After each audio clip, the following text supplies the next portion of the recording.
my cat took a cute little chomp on the corner of my MacBook Pro, and the display just went, and now it's fucking gone. It's gonzo. I haven't. Fucking quiet. Yeah, apparently you're quiet. Can you guys hear me a little better now? I just moved the microphone closer to my face.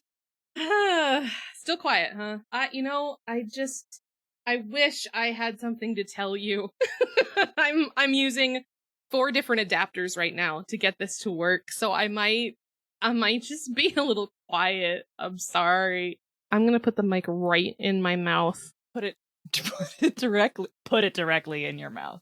For $10, I'll stick this microphone in my mouth. Someone just joined. Apparently, that's a donor reward that people would like, is you doing ASMR. Check out my OnlyFans, where I stick a whole microphone in my mouth. We should do a stupid, wholesome OnlyFans. It's just like... Check out my OnlyFans, where I stack dice for 5 minutes straight. Yeah, check out our OnlyFans, where we make characters. Our OnlyFans containing pictures of us building characters in our pajamas. Eating Cheetos. Eating Cheetos. Making tea.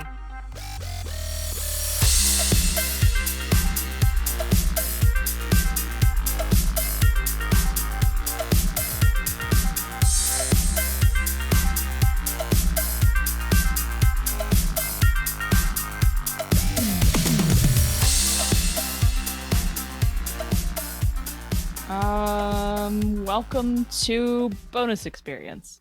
We're live from quarantine. Such good energy. Girl. Give us nothing. God. We're a podcast with a deeper look at the play experience and the finer details of running and writing games. We are also 2 queer women speaking with authority about games. Yes, we swear. And I'm mad about it. Monica. Yes. How was your evening last night? I had quite the evening last night. I heard you were playing just a humdinger of a game concept. Yeah, it was quite a hoot.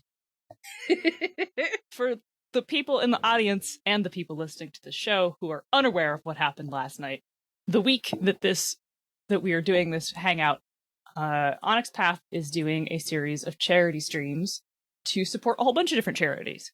But Danielle, friend of the show, has been a guest a few times.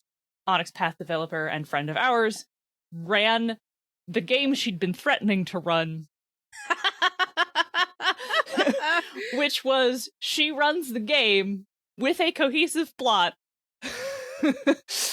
Yeah. Where all the player characters are characters from different RPGs. So everybody has different rules, and everyone is at different power levels.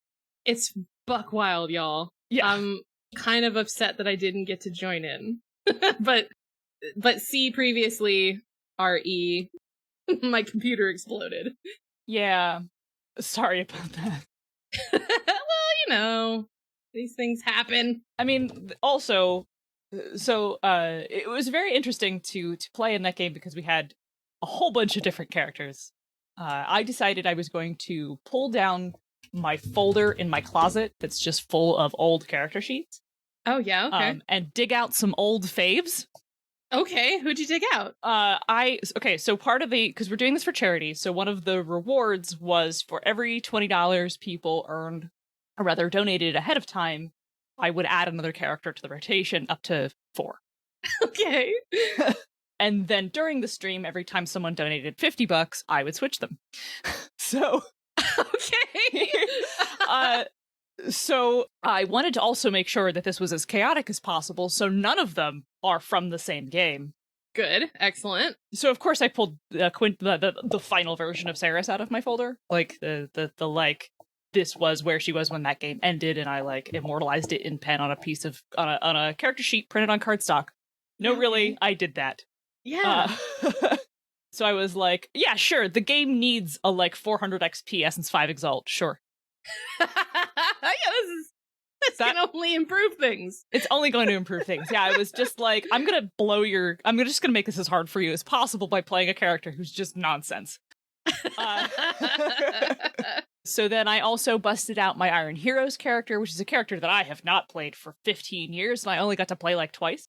Okay. But as I think I've talked about on the show before, Iron Heroes is a game that I think about at least once every 2 weeks. I barely got to play it at all, but it was like so impactful on me. And what to make that worse, it's a D20 OGL game. Oh. Yeah. Oh. Oh. Oh yeah. no. Well, like, so Iron Heroes was very much a D20 OGL game, but it was about literally playing martial classes before we had a term for that. Right. And it wasn't just like fighter and more fighter. It was like the classes were like dude who's really fast. And so their whole thing is like darting in and out of combat and engagement with people and like getting bonuses for zipping past people and hitting them while you go.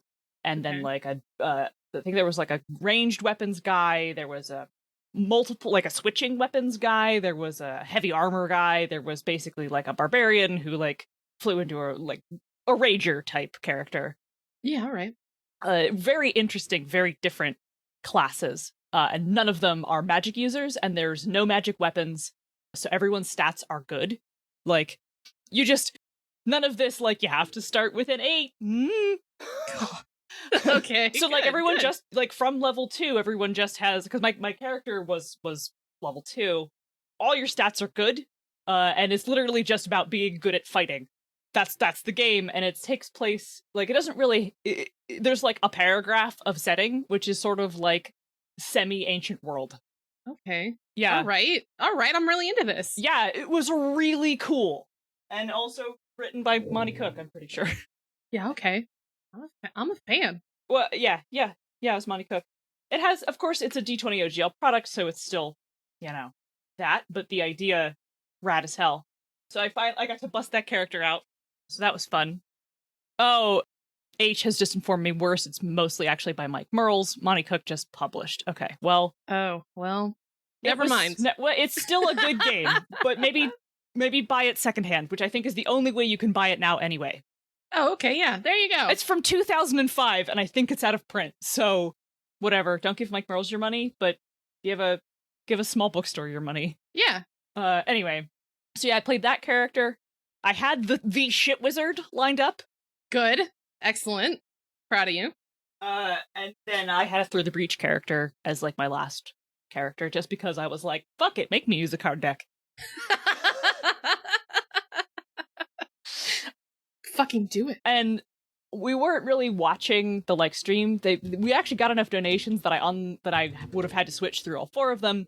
But I was, like, not really keeping an eye on when money came in, and so I was just like, Danielle, you get to fuck with me. You can just, at any point in time, be like, Monica, change your character. And then, she was really caught up in running the game, which is fine, so, like, sorry, audience, you only got to see 2 of 4 characters. It wasn't as chaotic as it could have been, but we do want to try playing again, so maybe you'll get to see the rest later. So that was ridiculous, in the best possible way. Yeah. The spoilers, the plot of the whole thing was that our characters, none of which were D&D characters, were transported into some version of D&D. And the kicker was that the like monster that was causing the problems was a vampire, as in like kindred vampire. Oh, okay. So, they were, holding court, or I don't know. Well, they were alone. I know something about vampire. Like, I don't tell anyone, because I wrote on vampire, like 5th edition, but I don't like vampire very much. I also don't like vampire very much. I think but it's because I've written on all 3 versions of it. Oh, well. I like aspects of 5th edition vampire. I like some of the setting. I like some of the not some of this. I don't like much of the setting at all. I like the setting that I wrote. Is that okay to say? Yeah, it's okay to say. I mean, you worked on what, Call of the Blood Gods?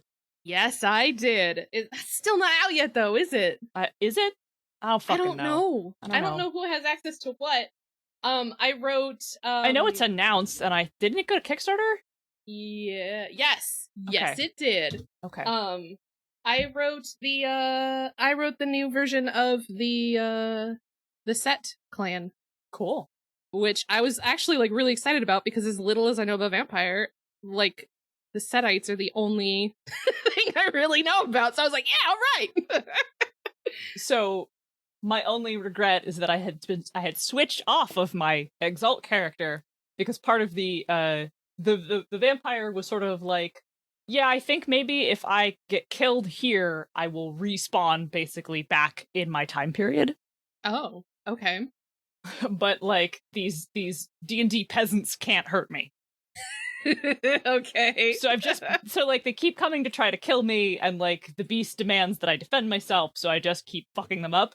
Okay, all right, okay. And I my only regret is that I had not started with someone else so that I could have switched to the Exalt and been like a Zenith fighting a vampire and being like, yeah, buddy, I could take you. Curse of Strahd got weird. Yeah, one mode to produce sunlight would have worked out nice. I also I was like, that character was entirely Glorious Solar Saber based, and I am certain that vampires count as creatures of darkness. Yeah. I think they like take pride in that. Yeah. So yeah, that surely would have ended poorly for the vampire.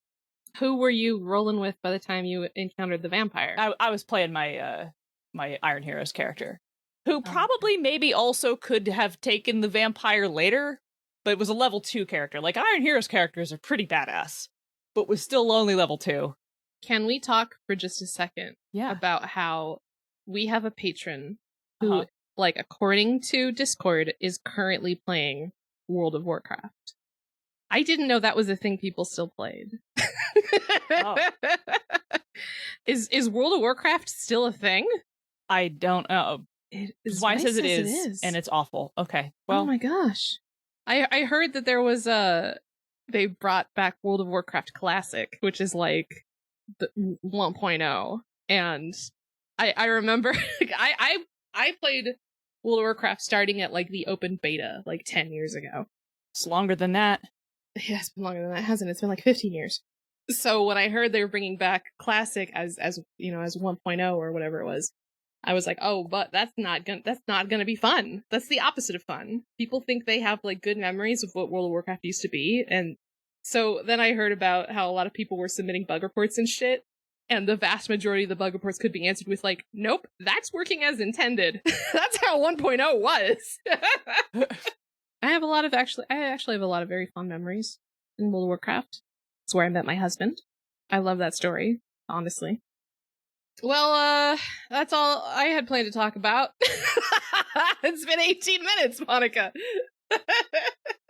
I mean, I almost was like, I never liked World of Warcraft, but oh, whoopty shit. Whoopty shit. The nerd version of I don't have a TV. Oh yeah, you don't? You don't eat McDonald's? Okay. I don't drink soda. Now I sort of play Destiny. No, now I actually am playing I am actually playing No Man's Sky again. I come back to it like every year or so to be like, oh, what's No Man's Sky up to? And it's always a different game, and it's always like 50% better than the last year. And I accidentally got one of my buddies playing it again who had not played it since release. So he was like, oh my god, it's a real game now! I was like, yeah, dog, there's a lot of changes. Okay, so let's go back to Calvinball, the Chaos RPG mashup for a sec. Oh, okay. I assume you want to hear about the other player characters, right? Not just about me. Do? Yeah, so Eddie Webb was playing a My Little Pony from the My Little Pony RPG. Oh my god. He was an Earth Pony named Jack. Okay. Stole the fucking show. Yeah. Definitely everyone being like, there's a tiny horse here and it talks. Okay. All right. I'm loving it. Yeah. Also, like, everyone was playing with the idea that, you know, the rules of your game are like the way that you understand the universe. Okay. So in the Pony RPG, apparently characters don't die. They just get knocked out. Or okay, get yeah, that put makes in trouble. sense. That right, sounds, yeah, of course. Yeah. But Eddie played that as though Jack had no concept of death. Okay. Which, when we drop into this world where people are actively dying, was hilarious. That's actually kind of dark. Yeah, it was some top quality dark humor. Okay. So there was a My Little Pony. There was a My Little Pony. Dixie intentionally made a cringy Sailor Moon OC using the old Tri-Stat Sailor Moon game. Oh my god! That's amazing! That was incredible. It was so funny. And then she took all the, like, drawbacks that meant she had to basically, like, pose and yell out her attack names. Okay. And then she played the character completely straight as if they were literally a cartoon character who was sort of self-aware that they were in a TV show. Oh my god. Okay. And meanwhile, this is a D&D world with a vampire eating people. Correct. Okay. So, another player named Erica, who I had never met before, but she's awesome, and I hope I get to play with her again sometime, played an expert from Monster of the Week. Okay, Which, right. if you can imagine the expert being just sort of like, all right, I know what all this stuff is, or being like, okay, I can roll with what's going on here. Yeah, to play someone genre savvy in a game that has 8 different genres. Yes. That's a My Little Pony. That's a Sailor Scout. Right? Yes. So, like, the expert was just like, okay, I know what these things are because pop culture, and also I'm genre savvy, and also, like, I've seen Game of Thrones, I kind of know what's going on here. But also, I'm from Monster of the Week, where my job is, like, researching and fighting monsters, so I'm also equipped to deal with this. And then occasionally panicking and bisexual whenever, like, one of the really powerful characters would do something. Okay. Phenomenal. Utterly fucking phenomenal. And, like, they were definitely supposed to be, like, a grizzled veteran monster hunter, and then the player had drawn, like, a cool scar on their face for the stream. Oh, okay, yeah, that was awesome. So there's me playing 4 different characters. We started with an Exalt, then went to an Iron Heroes character, the Expert, the My Little Pony, the Sailor Scout, and then the last character was a Through the Breach character. Mm-hmm. I did not, unfortunately, get to cycle around with my Through the Breach character so that our 2 Through the Breach characters could be like, oh, same hat! Finally! Something I understand! Yeah, who is playing an Overseer, which is the pursuit that, like, makes you really fucking good at teamwork and, like, making people work together. Yeah. So it was interesting to have this, like, our support character was from another game entirely. And, like, one of the things they can do is basically, like, put a card down that other people could cheat. So we had to try to figure out, like, how does that work? Because I can't, like, what does the 13 of Rams do for my character who rolls 10d10? Yeah. Okay. Danielle's, like, conversion ruling was basically like, okay, if you receive help from someone outside your game, you receive the help in the form of the teamwork bonus from your game. Okay, yeah. All right. Man, this is something that she could, like, write a quick supplement for. I mean, like, she could just make a Calvinball supplement and throw it up on drive-thru. Be like, here's how you play with any character you want. Chaz asked, did we have any limits about what kind of characters we were allowed to bring? No, absolutely not. We could play anything we wanted to at any level, which is why I brought a hugely experienced Exalted 2nd Edition Solar. Jesus. All right. Well, next time this rolls around, I'm torn between, like, making a Chuck Tingle character using Fate or trying to stat someone from Lords of Gossamer and Shadow and bring a diceless character in. Yeah. Amber Diceless. Yep. Chaz says Pasión de las Pasiones character. That would be great. That would be great. That would be hilarious. Yeah, that would be so funny. Or I mean, that's PBTA, so that's, like, actually really manageable. Like, the PBTA character and the Through the Breach character actually had really manageable rules because the GM doesn't have to do anything to them, just respond to what they do. Right, yeah. So, like, the Through the Breach character doesn't have to target anything, they just have to beat a set difficulty, basically. And, like, you know, we know how PBTA works, like, the complication or whatever is what makes shit happen. So, like, those 2 characters actually were pretty easy to deal with. So could I have brought, like a character from Lancer with a giant robot? Yeah. D would have been like... D would have just rolled with it. She would have just rolled with it? Yeah. Man, that's spooky. Well, so the point of doing this is basically a thought experiment. Like, right. Obviously, it's hilarious, and, like, the opportunities for roleplay are great. And it leads to this wacky adventure between all these very different characters who are very different power levels. It is sort of the enjoyment of like a pan fandom or whatever freeform roleplay, right? Right. But the thought experiment behind it is basically rules don't matter. Like, Yeah. they do, Yeah, but they don't. So like a game's mechanics are not the thing that necessarily makes a game enjoyable. And that like and this is from someone who writes games, by the way. So the point is that like this is an experiment where the hypothesis is people make the game fun. I like it. I feel like it's also like a good way to like stretch like GM chops. Oh too. yeah, I mean like it is also a huge GM flex. Clearly, from playing in it, I mean she's right. Like what happens when a monster of the week character, a My Little Pony, a Sailor Scout from a game from the 90s, an Exalt, and a character from Through the Breach who is like talent level, like from Trinity Continuum, where they're like regular people, but pretty badass. So how do you like? Does balance matter when you have characters so wildly different, and how can they all fight the same thing, and like can that be enjoyable for all parties involved? And just like any other game, the answer is totally yes, but you do have to buy in and make your own enjoyment.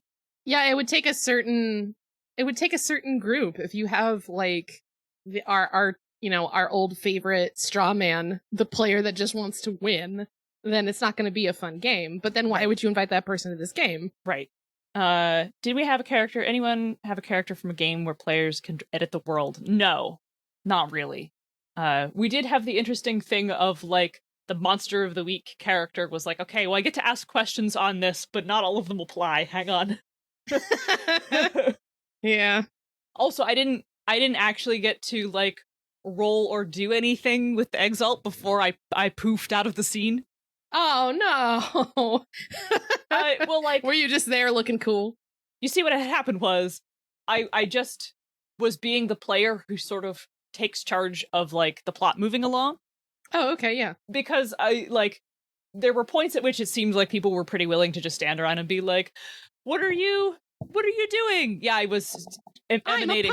I'm a pony. You're a Sailor Scout. Why is everyone a cartoon? Wow. Yeah. You're really tall. Like we would have done that for an hour. So like we did a little role play confusion. Here's all these strange people. Wow, it's weird that we can understand each other. Wow, you're a cartoon. You're also a cartoon.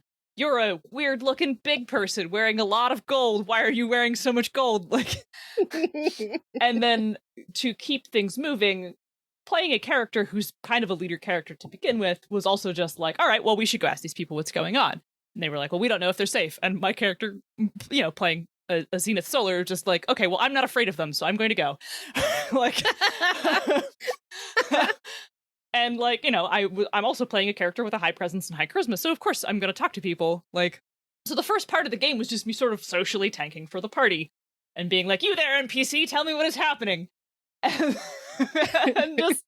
just doing the thing where like I am the player who keeps the thing moving forward. Mm-hmm. Which in retrospect also felt a little bit like I was talking over people or like talking for people. But also you pointed out that they kind of were in need of leadership. I think we definitely needed to be nudged along at the beginning. I don't want that to sound like, oh, these people weren't doing any things. But sometimes it's good to have someone who takes initiative, especially in a situation where, like, I didn't know two of the 5 people playing, and they didn't know me. So it was also an icebreaker, too. Yeah, so, like, helping the party come together. The My Little Pony definitely needed to know that we were all friends. Gotta get that out of the way first. Don't want to make enemies with that pony. No. Yes, of course, little buddy, we are in fact all friends. So, yeah, that was, it was like, okay, we'll talk to this NPC. We'll ask all these NPC questions. And because, like, I broke the ice on starting things, then the expert steps forward and is like, okay, well, I have a move that actually applies to the situation. I'm going to use it now. And then the Sailor Scout is like, oh, I have a scanner that lets me determine evil energy. I'm going to use it now. And so by basically being the person who pushed forward, I opened the door for everybody else to do stuff. Yeah, okay. Yeah, that makes sense. Yeah. Like you're like, okay, now I'm gonna start doing my action stuff. And they're like, oh, I have action stuff too. Like, right. Yeah, icebreaker. Yeah. So and also by virtue of playing a character I was very comfortable with and have played for a really long time, even though they've been in retirement for ages, it was also easier for me to just sort of like get in the groove, and then like I didn't have to think or spend time being like, well, what would my character say? Because I know the answer. Yeah. And also, like, that character has a sort of a quick wit and a funny turn of phrase, so it was also pretty entertaining for the audience and my other players. Like, I get that comedian feedback when I say something witty in character and the whole party laughs. Yeah. Yeah. Yeah, I miss Sarah's. Aw. I miss Cricket, too. Gonna have to bring that shit back when Essence is actually, like, playable. Essence demo time. Yeah. I miss our witty banter. I miss our banter. Anyway, so would you try to run a game like that? Me? Yeah. It depends on the players. But for the purpose of this thought experiment, let's assume that like you're running this game for people you like, as the same way that, you know, Dee did. Like everyone who was in that game was Dee's friend. Then yeah, absolutely. I wouldn't run it as like a con game, but I would totally run with a bunch of friends. Just, you know, bring whatever character you want. Let's make it work. I think I would get like mostly D&D characters though. I mean, probably. Honestly, having like 3 D&D characters and then like 1 Scum and Villainy and 1 like completely out there like a Powered by the Apocalypse character from some random, I mean, just that alone would be enough. That would be pretty entertaining. The VOD, video on demand, will be up eventually. VOD. All right, well. So I guess we can talk about the other topic. Juice. Yeah, so, we like that. I don't know if I have much more to say on that either, other than like the thought experiment from a design perspective that, like, you know, the rules. So it's interesting because the rules matter, because like a game setting and mechanics matter for framing the way you play. And like that's literally how you curate the experience, right? Like those are your tools for playing the game you want to play and the game you want to make, you know? But in the like action of doing the thing, they matter so much less, especially if you like throw them all together. Basically change it if you want to. Go on. Yeah, change it if you want to, like Olympics version. Yeah. I feel like it's also, you know, the way she handled, oh, you drew this card, how does your teamwork translate to another game setting? It's also an interesting way to show how systems can kind of be broken down into really similar moves and abilities. Like, yeah, okay, you drew this card, but ultimately that just means you help them in this way. So we'll translate that into their setting or their system's version of that. Yeah, it's something to wrap my head around. Also, I was familiar with basically every system but the My Little Pony game. Yeah, that one's a real head scratcher. You brought a pony to a vampire game. Oh, he can't die, it's alright. Oh, I'd probably make an old changeling character. I'd probably make like a knocker or something. Oh, that'd be fun. Yeah, we talked about doing it again and then maybe focusing a little bit more on OPP games, because it's technically an OPP stream. Yeah. Which I like, that might be just as fun. I think it would be. Because again, the rules part doesn't matter that much. It would be less stressful for Danielle. Yes, yeah. And we're all rolling d10s at that point. Right. At that point, like, I think an all OPP game from anything White Wolf or OPP at any point would be a much different thought experiment, because then the translation is much more narrow. Mm-hmm. So, like, if I made a psychic from Aeon, and I'm playing it alongside a changeling from Changeling 1st or 2nd edition, Changing the Lost, to be clear, like, our dice probability is the same.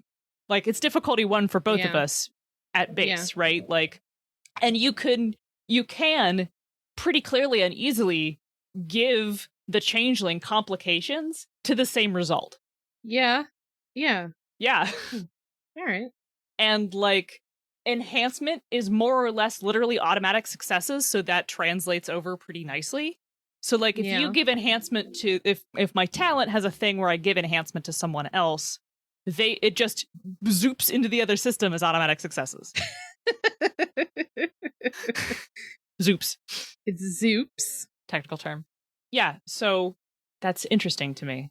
Like it breaks down a little bit once you start throwing in like older vampires or exalts, but it's still close enough that like it's an easier translation, I think, than like this person uses a card deck and this person uses percentile dice and this person's using 2d6 and this person is rolling 50 d10s. Well, Monica. Yeah. Oh, we didn't mid-episode break at all. So remember to support Nerdy Kepi. Use code support Nerdy Kepi. Use code BXPcast at checkout for 10% off your order. I don't fucking know. Listen to She's a Super Geek or something. That's my MMP plug. Sorry, Rob. Support us on Patreon. Give us $1. You can sit in on these rollicking good times. We hit 50 patrons recently. Yeah, we did hit 50 patrons recently. Monica and I are gonna honestly, both of us are like, we got a lot going on, and when we have a little bit less going on, we're gonna talk about what we want to do to celebrate breaking that 50 Patreon mark, because that's a big deal. Y'all's support means so much to us. You are in part going to help me fix my computer, which is so grateful, or just so generous of you. It's probably a tax write-off. Yes, trust me, it is. This thing is so important to me, and I'm very bummed. Support Patreon and leave us reviews. Yep. I think that's it for the break. So now, what do we do for the end, Monica? Okay, we'll just do the normal end. Monica. Yes, Ray. Where can they find our show? They can find our show at misdirectedmark.com. Click on the BXP icon. We also have a website that we haven't updated, so I'm not gonna. I'm working on it. All right, cool. Can they? Okay, I'm putting the microphone in my mouth now. We're being fucking called out in the chat right now. Can they email us? They can email us at bonusxpcast@gmail.com. That feels weird. I'm sorry, what? What's our email? bonusexpcast@gmail.com. The word sex is in it. All right. Twitter. At bonusexpcast. What about you on Twitter? Ray_Cole. No! I've spoken it back into existence. I'm Ray W. Cole. What about you? I'm Zenith Sun. No underscore or W's. And that's it for our show. That's it for our show. Get out of here. Check out our OnlyFans for Ray chewing on microphones. I'm gonna carry it on a microphone. Cozy pictures of us making characters. Yep. Eating Cheetos. Oh, no sexy content at all. Nothing, unless you're really into Cheetos, I guess. And pajamas. All right, that's it. I'm fucking done. That's it. We gotta go. I love you guys. Everybody get out. Okay. We'll be back later. Change it if you want to. Change it if you want to. You can try that if you want to. I have no idea what that's gonna sound like. I can't stop her. Bye. Goodbye.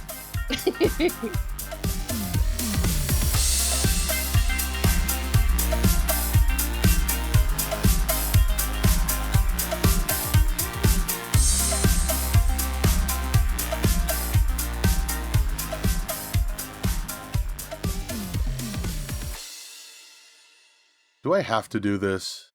Ugh, fine. Bonus Experience is written and produced by Monica and Ray, and edited by Margaret. Our logo and art is by Nino Studios. Find her on Facebook and Instagram. Our theme song is Reused Noise with the Light by CDK. and is used under the Attribution Non-Commercial Creative Commons license. BXP is part of the Misdirected Mart Network. I'm not reading this. Fuck it. Bye.